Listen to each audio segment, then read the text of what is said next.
औरत का फैसला। नैतिक मूल्यों से ये कहानी भले ही आपको इंसाफ करते ना दिखे, लेकिन जिम्मेदारियों की नजर से देखेंगे तो शायद कुछ समझ में आए।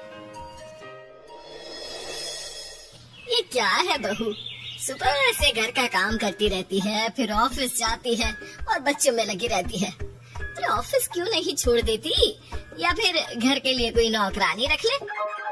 कैसी बात कर रही है माँ, जानती तो है ना अभी इनके ऊपर कितना लोन है। थोड़ा ही सही मदद कर देती हूँ तो अच्छा लगता है, और अभी उनको मेरे पैसे की जरूरत भी तो है।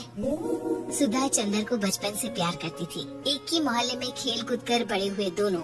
जहाँ सुधा संपन्न परिवार से थी, तो वहीं चंदर का परिवार आर्थिक परेशानियों से जूझता ही रहा। लेकिन सुधा की जिद के आगे किसी की नहीं चली। सुधा, कल ऑफिस जल्दी जाना है और 2 दिन के लिए गुजरात ऑफिस के काम से भी जाना होगा।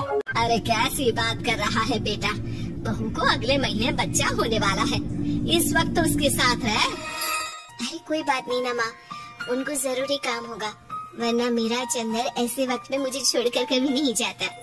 चंदर सुबह घर से निकलता तो आधी रात को घर में घुसता, वो भी शराब के नशे में। चंदर की माँ उसे खूब समझाती। अरे माँ, देख रही हो ना कितना कर्जा है सर पर, काम करना पड़ता है। दिन रात काम नहीं करूँगा तो घर कैसे चलेगा। अरे लेकिन बहू को भी तो देख लिया कर, इस हालत में भी घर का बाहर का सारा काम करती है। चंदर तो जैसे माँ की बात सुनकर भी अनसुना कर देता है। ऑफिस के बाद चंदर का फोन माँ के पास आता है। माँ, वो ऑफिस के काम से आज रात के लिए पास के शहर के ऑफिस जाना पड़ रहा है, कल सुबह आ जाऊंगा। सुधा रात को कमरे में सो रही होती है कि उसके पेट में दर्द होता है। सुधा चंदर को वीडियो कॉल करती है। इनको फोन कर लो, शायद कुछ आराम मिले। लेकिन 10 बार फोन करने पर भी वो सुधा का फोन नहीं उठाता। ऑफिस के काम से गए हैं, हो सकता है बिजी हो। कितनी मेहनत कर रहे हैं हम लोगों के लिए। सुधा सो तो जाती है, लेकिन अकेले उसे कमरे में डर लगता है। अगले रोज चंदर घर आता है, जहाँ सुधा ऑफिस जाने के लिए तैयार हो रही थी।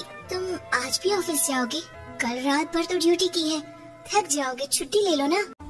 अरे नहीं, कैसी बात कर रही हो, ये तो पॉसिबल ही नहीं। अच्छा रुको, मैं जल्दी से तुम्हारा खाना और नाश्ता बना देती हूँ। बेचारी सुधा ऑफिस जाना छोड़कर लग जाती है पति के लिए खाना बनाने, उसके कपड़े प्रेस करने और जरूरत का सामान मुहैया कराने के लिए। हो सके तो रात की ड्यूटी मत लिया करो ना, मुझे बहुत डर लगता है। अरे यार क्या है, तुम तो ऐसे बिहेव कर रही हो कि तुम ही अकेली हो जिसे बच्चा होने वाला है। इतने लोगों के पति जो काम के सिलसिले में बाहर होते हैं, उनका क्या। सुधा को चंदर के मुंह से ये बातें अजीब लगती है। अरे हुआ क्या है तुमको? पहले तो तुम मेरा कितना ख्याल रखते थे, मेरे पास रहते थे, मेरी दवा से लेकर खाने पीने तक का सारा ख्याल। और अब इस बार तो तुम एक दफा भी मेरे साथ डॉक्टर के पास नहीं आए, क्यों? अरे पागल हो गई हो क्या? पागल वाली बात कर रही हो। काम धंधा देखो या फिर तुम्हें लेकर टहलता फिरूं। और मुझे शुक्रवार की रात को काम से निकलना है, सोमवार आऊंगा। सुधा को समझ में नहीं आता कि क्यों अचानक से चंदर को फील्ड का काम मिल गया है। लेकिन एक दिन, सुधा, मैं और चंदर जरा एक रिश्तेदार के घर जा रहे हैं, तुम भी तैयार हो जाओ, घर में अकेली कैसी रहोगी? अरे नहीं, इस हालत में इसे लेकर जाना ठीक नहीं है। अरे लेकिन मैं ऑफिस भी तो जाती हूँ, फिर घर में अकेले। चंदर उसकी कोई बात नहीं सुनता, वो सीधा कार निकाल कर माँ को लेकर चला जाता है। सुधा घर के काम में लग जाती है कि अचानक उसकी नजर चंदर के बैग पर पड़ती है, जिसमें एक कागज दिखाई देता है। इनके कागज भी ना इधर उधर फैले होते हैं, एक भी खो जाएगा तो बवाल करेंगे। लेकिन जैसे ही सुधा वो कागज खोलकर देखती है तो वो सदमे में आ जाती है। दरअसल वो कागज नहीं, बल्कि चंदर और उसके ऑफिस में काम करने वाली लड़की चांदनी की गोवा की टिकट होती है। सुधा चंदर के बैग को खोलकर देखती है तो उसे होटल के बिल से लेकर महंगे गिफ्ट्स और दूसरे शहरों की टिकट मिलते हैं। सुधा को समझते देर नहीं लगती कि उसका पति किसी और लड़की के साथ है। चंदर के आने पर सुधा उससे बात करती है। अरे नहीं, ऐसा कुछ नहीं है, तुमको गलत फहमी हो गई है। लेकिन जब सुधा के सवाल तीखे हो जाते हैं तो चंदर को अपनी गलती माननी पड़ती है और वो सुधा से माफी मांग लेता है। सुधा फैसला कर लेती है कि वो चंदर को छोड़ देगी। बच्चे और सामान को लेकर वो घर से निकल ही रही होती है कि सास उसे रोकती है।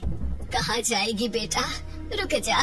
चंदर को सुधा का जाना खल नहीं रहा था, वो झूठे मुंह भी उसे रोकने की कोशिश ही नहीं कर रहा था। सुधा चंदर को देखती है और मायके चली जाती है। मायके में माँ कहती है, अरे आज से घर छोड़कर आ गई? कौन सा चंदर तुझे छोड़ रहा था? माफी तो मांग ली थी ना। देखो बेटा, बेटी डोली में जाती है और अर्थी में ही निकलती है। पर पापा, मेरा आत्मसम्मान, उसका क्या? आपने मुझे पढ़ाया लिखाया है, इस लायक बनाया कि मैं खुद का खर्चा उठा सकूं, बेटी को पढ़ा सकूं, एक अच्छा जीवन पाऊं। अरे लेकिन पति की जरूरत तो होती है ना सुधा दीदी, और अगर आपको नहीं है तो इस बच्ची का सोचो जो अपने पिता से इस कदर जुड़ी है। आने वाले बच्चे की सोचो जिसके आने से पहले ही आपने पिता का प्यार से दूर करने की सोच ली। सुधा फोन देखती है लेकिन चंदर का कोई कॉल नहीं होता। वो समझ नहीं पाती कि अपने आत्म सम्मान के बारे में सोचे या बच्चों के बारे में। मम्मी, हम नाना नानी के घर से दादी और पापा के पास कब जाएंगे?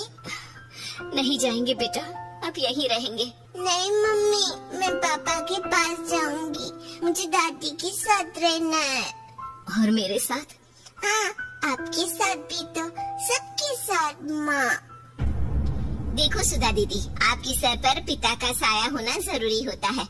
अपने घमंड के लिए पिता और बेटे को अलग मत करो। सुधा अब सामान उठाकर अपने ससुराल जाने लगती है, लेकिन मन में सवाल रह जाता है कि जिसे दुनिया घमंड समझ रही है वो उसका आत्मसम्मान था।